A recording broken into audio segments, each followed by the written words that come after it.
The New York Giants defense is in shambles thanks to injuries, and yes, that is a concern.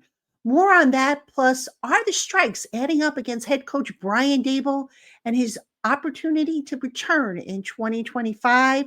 We've got all that and more coming your way next on the Locked On Giants podcast.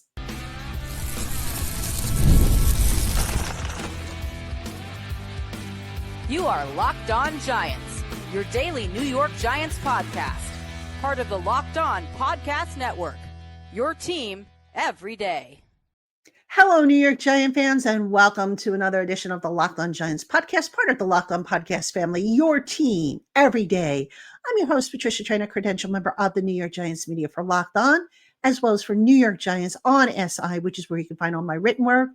And of course, as always, welcome on into my Blue Crew community members, to my everydayers, to my newcomers, and everybody in between. Thank you so much for spending part of your day with us here on the Locked On Giants podcast. And today's episode of the Locked On Giants podcast is brought to you by FanDuel. Place your first $5 bet, and you'll get started with $150 in bonus bets guaranteed. Visit FanDuel.com to get started. And on today's Locked On Giants podcast, the Giants defense is just going from bad to worse.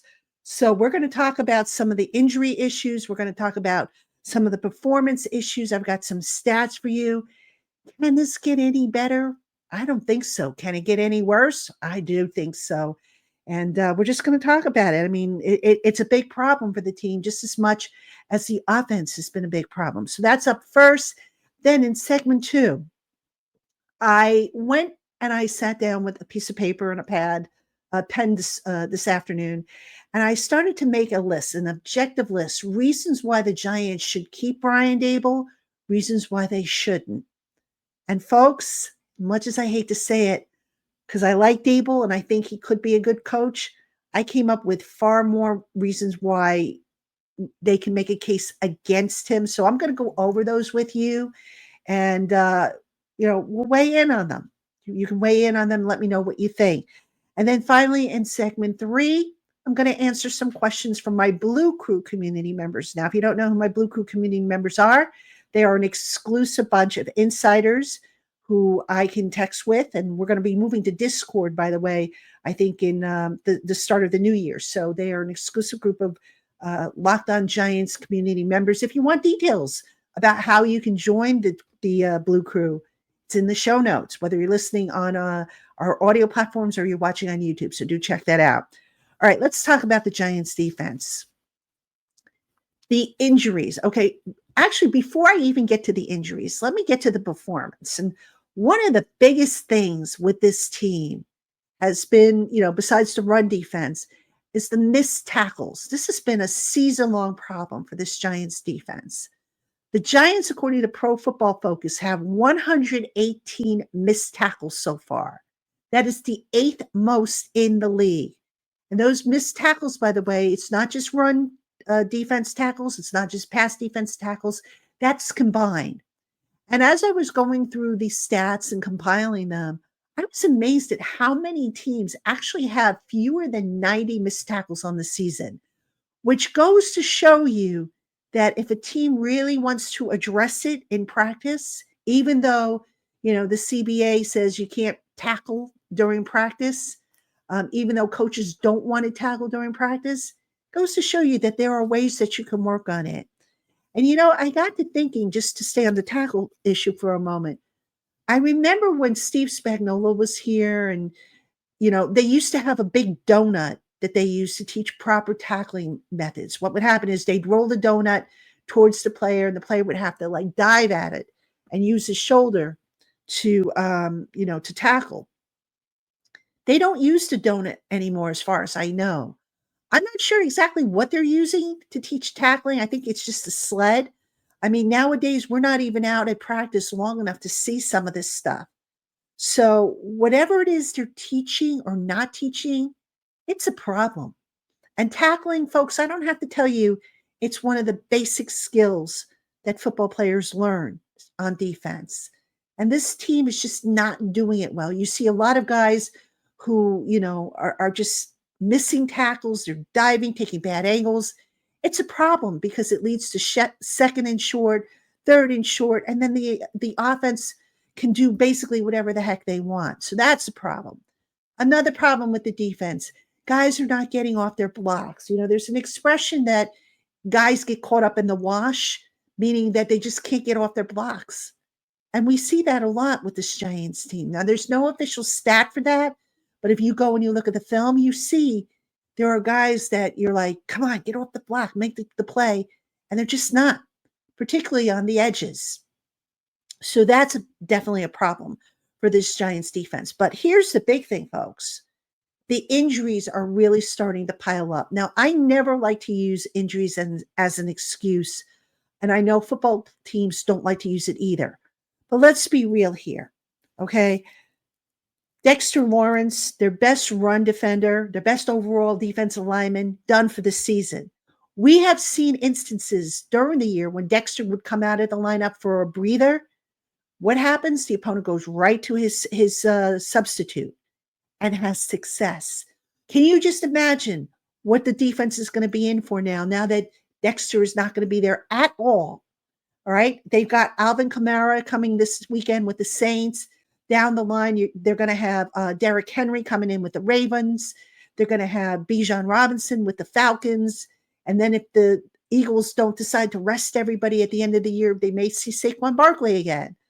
Right? There's some good players. Jonathan Taylor, I forgot to mention him with the Colts. I mean, my goodness, this run defense, which is already bad, and it was bad with Dexter in there, it's going to get even worse.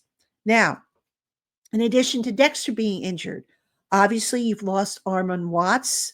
He's on IR for the rest of the year. Raheem Nunez-Roches is dealing with a shoulder and neck injury as a result of the stinger that he suffered against Dallas. He might not play this weekend.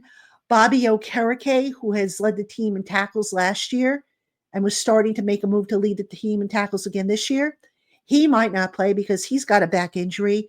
So your front seven now all of a sudden very weakened because of injuries. You add all this up, and then you also throw in the fact that the defensive secondary with the cornerback situation, Deonte Banks might miss another game because he's got a rib injury. It's a mess. It is an absolute mess back there. I know Tyler Nubin ended up on the injury report today with, I think, a knee issue. I'm really, really concerned about this Giants defense.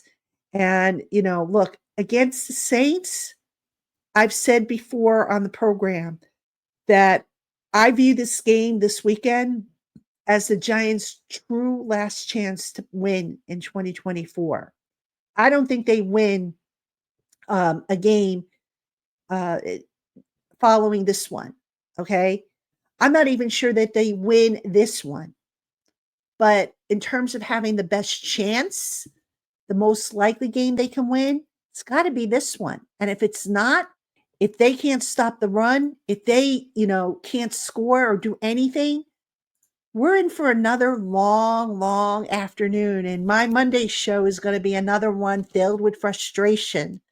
Although at this point, I guess I should be immune to it, right? Because it's just been how the season has gone. But folks, yeah, the Giants defense, it's a mess. And I didn't even mention, and I'll mention it right now, how I've been saying all along that Shane Bowen's philosophies are not the best fit for the personnel this team has. So that leaves the question of, okay, if for some reason this coaching staff comes back, do they stick with Shane Bowen? Do they go in a different direction? I think they have to go in a different direction. But the challenge now becomes is if Brin Daboll is back, and we'll talk obviously more about that in the next segment, who's going to be willing to come here, maybe uproot his family and be the defensive coordinator, knowing that there's a very good possibility that Daboll next year might be a lame duck head coach. So, the only answer, I think, is if the Giants promote from within, if they decide to fire Shane Bowen. So it's a mess, folks. It's an absolute mess. Certainly not what we, had hoped for. But, we'll have to see. There's still 4 or 5 games left, 5 games, I think it is. We'll see how it plays out. But I'm usually optimistic. I'm not. I just can't be this time around, folks, as much as I'd like to be. So, all right. Coming up next, are the strikes adding up against Brian Daboll and his return for 2025? We'll talk about that right after this. Hey, Giant fans, nothing delivers comfort and joy quite like the unrivaled quality and taste of Omaha steaks. This year, skip the holiday hustle and bustle and save 50% off gourmet gifts site wide at omahasteaks.com. Plus, get a $30 reward card when you shop early and score an extra $30 off with promo code NFL. With 5 generations of experience, Omaha Steaks consistently delivers the world's best steak experience. And the gifting experts at Omaha Steaks have made it so easy to deliver the perfect gift with thoughtfully curated gift packages that start at just $89.99. You're going to love the selection and the quality you get from Omaha Steaks. So go on and check them out today at omahasteaks.com to get 50% off plus an additional $30 off with our promo code NFL and a $30 reward card when you shop early. Minimum purchase may apply. Hey, Giant fans, if you are struggling to find the perfect gift during the holidays and you're buying for someone who's picky or maybe has it all, well, we've got the perfect gift suggestion for you. Skylight Frame is the touchscreen digital photo frame for your whole family.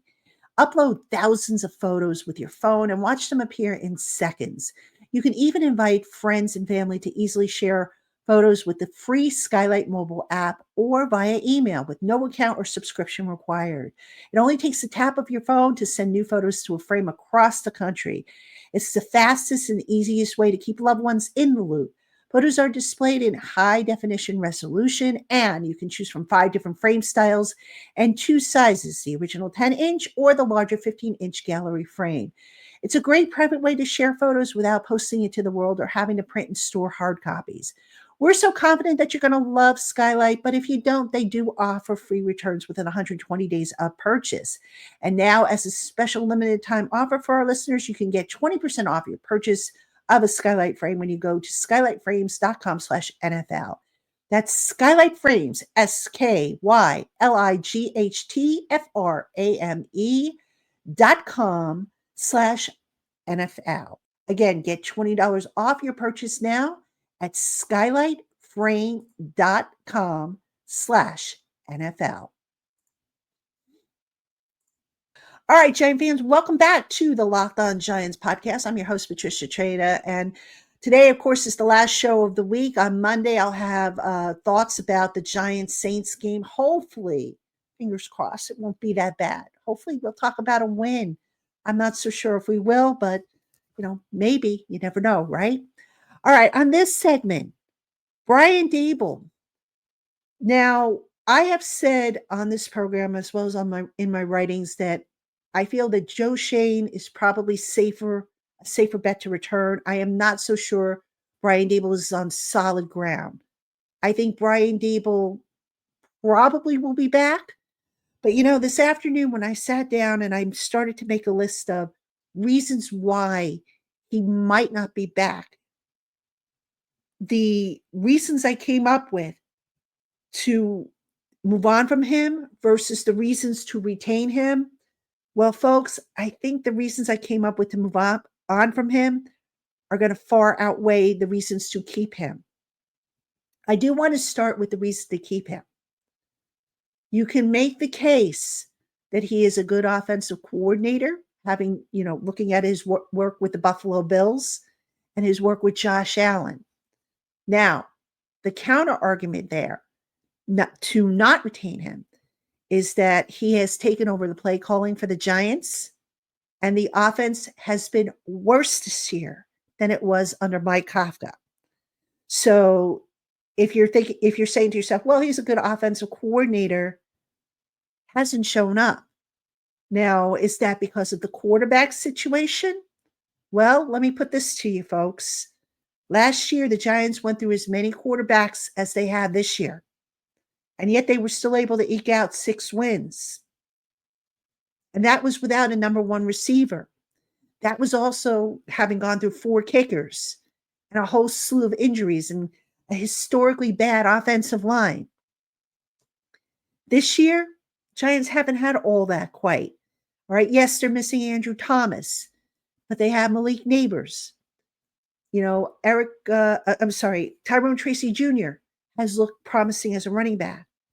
But this offense continues to shoot itself in the foot with penalties and drops and missed assignments and missed blocks. And it's just been a problem. The whole offense has looked worse this year with Daboll calling the plays.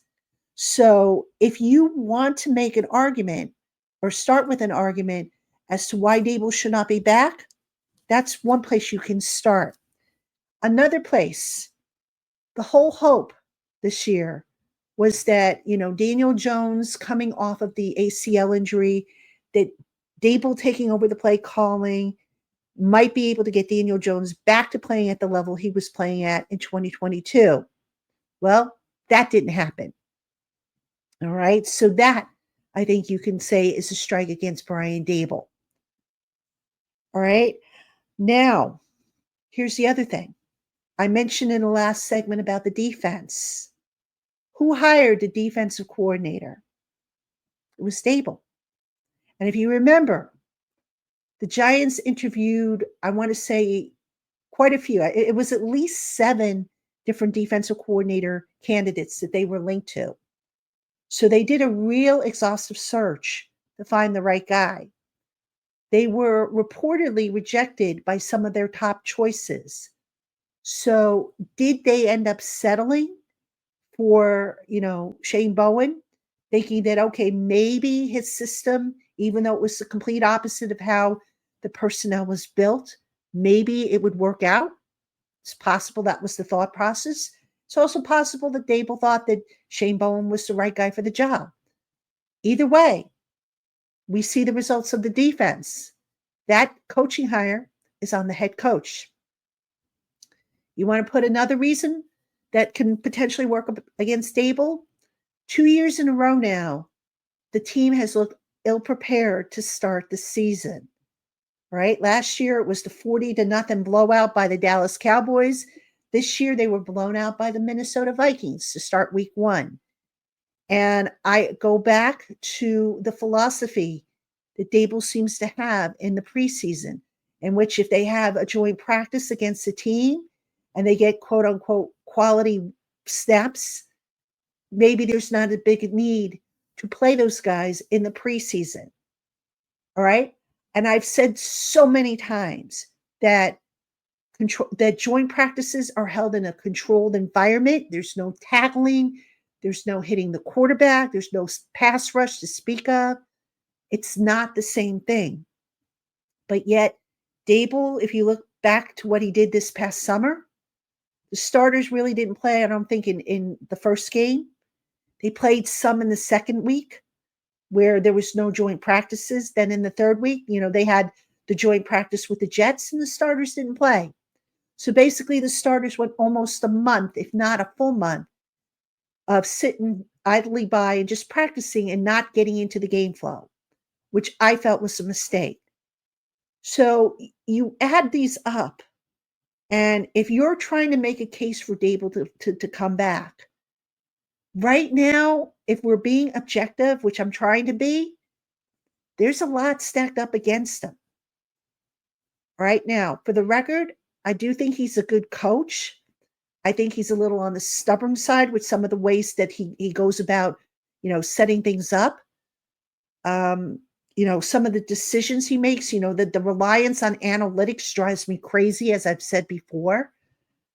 But, this was an opportunity, a make or break year. And, look, I know Daniel Jones isn't on this team anymore, but usually, if the head coach is going to take over the play calling, he's kind of joined at the hip with the quarterback. And Daniel Jones not being able to find the success that he had in 2022, how much of that is also on the head coach / play caller?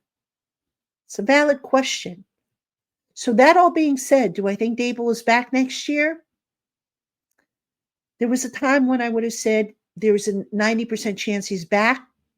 Right now, I'm putting the odds at 50-50. I think John Mara wants to keep continuity, but you could probably keep continuity if you keep Joe Shane, if you really wanted to. We don't know what Steve Tisch thinks, which is the wild card here. So yeah, this can go either way, I think, at this point.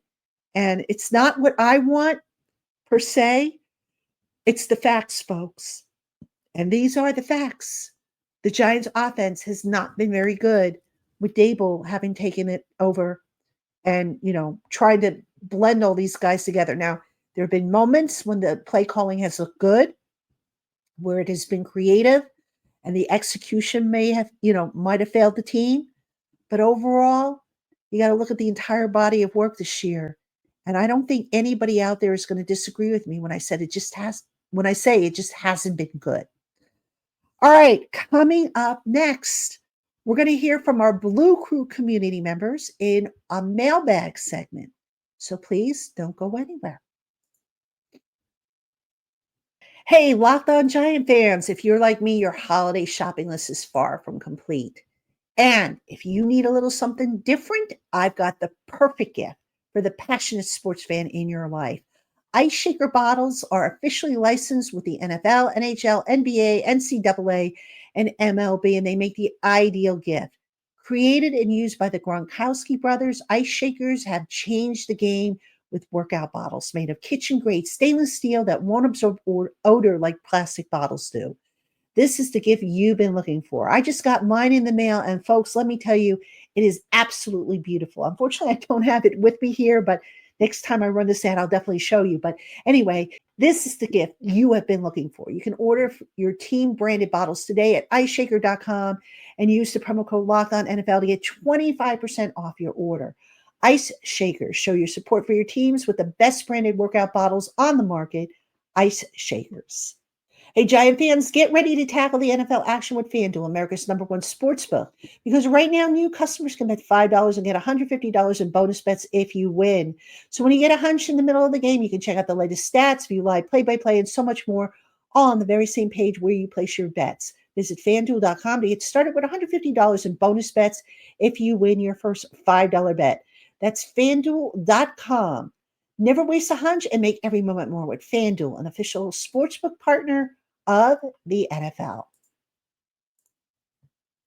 All right, Giant fans, welcome back to the Locked On Giants podcast. I'm your host, Patricia Traina. Again, thank you so much for spending part of your day with me here. And right now, we're going to take a look at I should say, we're going to answer some questions from my Blue Crew community members. This is a mailbag segment. We haven't done one of these in a while. But anyway, my Blue Crew community members, if you want information on how to join the Blue Crew, which is an exclusive group of insiders who I send out text messages to, they text me, I share with them stats, little known stuff, things that you don't find on the program here or in my writing or in my social media posts. Information on how to join is in the show notes. So do check that out. So let's get to it. Going to kick one off with a question from Robert H., who asks, do you think Drew Lock and or Tommy DeVito will be back next year? Robert, I think if Brin Daboll is back, I think ideally he would like to keep one of the two. Certainly Tommy DeVito would make the most sense because he will be an exclusive rights free agent, which means the Giants can bring him back very easily if they wanted to. I think of the two, DeVito's probably the guy. Now, Drew Lock, who is starting this week, despite the fact that DeVito looks like he's healthy again, if Drew Lock lights it up these remaining few games, who knows? Maybe the Giants make a pitch to keep him. But either way, I do think that whoever is brought back, if any of them, they're going to be a bridge quarterback. And I'm not convinced that, by the way, that both of them will be back or either one will be back. So kind of early to say, Robert, but if I had to take a guess, I would say probably DeVito has the best chance of returning. All right.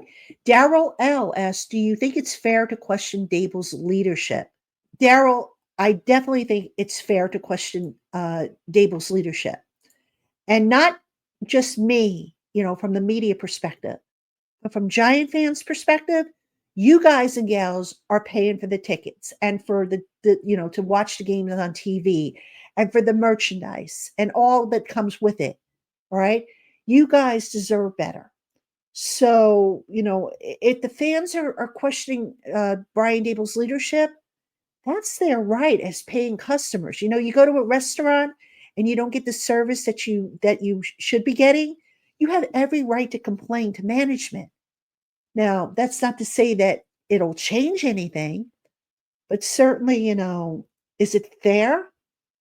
I think it is. I mean, I just did a segment before on the strikes against Daboll. Now, is everything his fault? No. Injuries happen. No coach plans for that, obviously. Um, you know, Stuff happens. Week two, they're a healthy kicker away. Although you can make the argument that that was Daboll's fault for not taking the precautionary, the necessary precaution. So, yeah, I think it's absolutely fair to question Daboll's leadership. And he's got to be better. He has said it. I mean, nobody's going to dispute it. The results just haven't been there the last 2 years. Last year, you can make the case that they were ransacked by injuries. But what's the excuse this year? The quarterback play, the defensive play, all that falls on the head coach, does it not? So, anyway, thank you for your question. All right, we got one more quick one. This is a little bit of a lengthy one. This is from PJ. So, let me just read this one out for you. In my humble opinion, I believe many of the issues the New York Giants are having go back to the country club training camp. And it's no coincidence that the Giants' greatest success in Super Bowl era have come when they have had coaches that push them hard. Can't tell me about avoiding training camp injuries where players get injured. And anyway, the question here is whether my perception about the easy training camp was actually the reality. PJ, right off the bat, I'll mention Joe Judge, who ran kind of a hard training camp. And what happened? So, I'll throw that out there, but, let me stick with Daboll. I don't want to say that it was totally a country club. Did I think that that it could have been a little tightly run? Yes. Now, this year in training camp, Daboll ran more team drills as opposed to 7-on-7 drills, which are totally useless in my opinion. So he did try to make some changes. But having discussed this in the previous segment, I'll say it again here. The philosophy about playing the starters, in my opinion, that was a mistake. Going back to Tom Coughlin's era, if I remember correctly, the starters wouldn't play in the first preseason game. Then they would play like maybe a quarter or so in the second one. And then in the final one, it would be a dress rehearsal. They would go a half, maybe, into the third quarter. Sometimes they would flip that around. It would depend. If it was, we were talking 4 preseason games like in the early years of the Coughlin era or 3.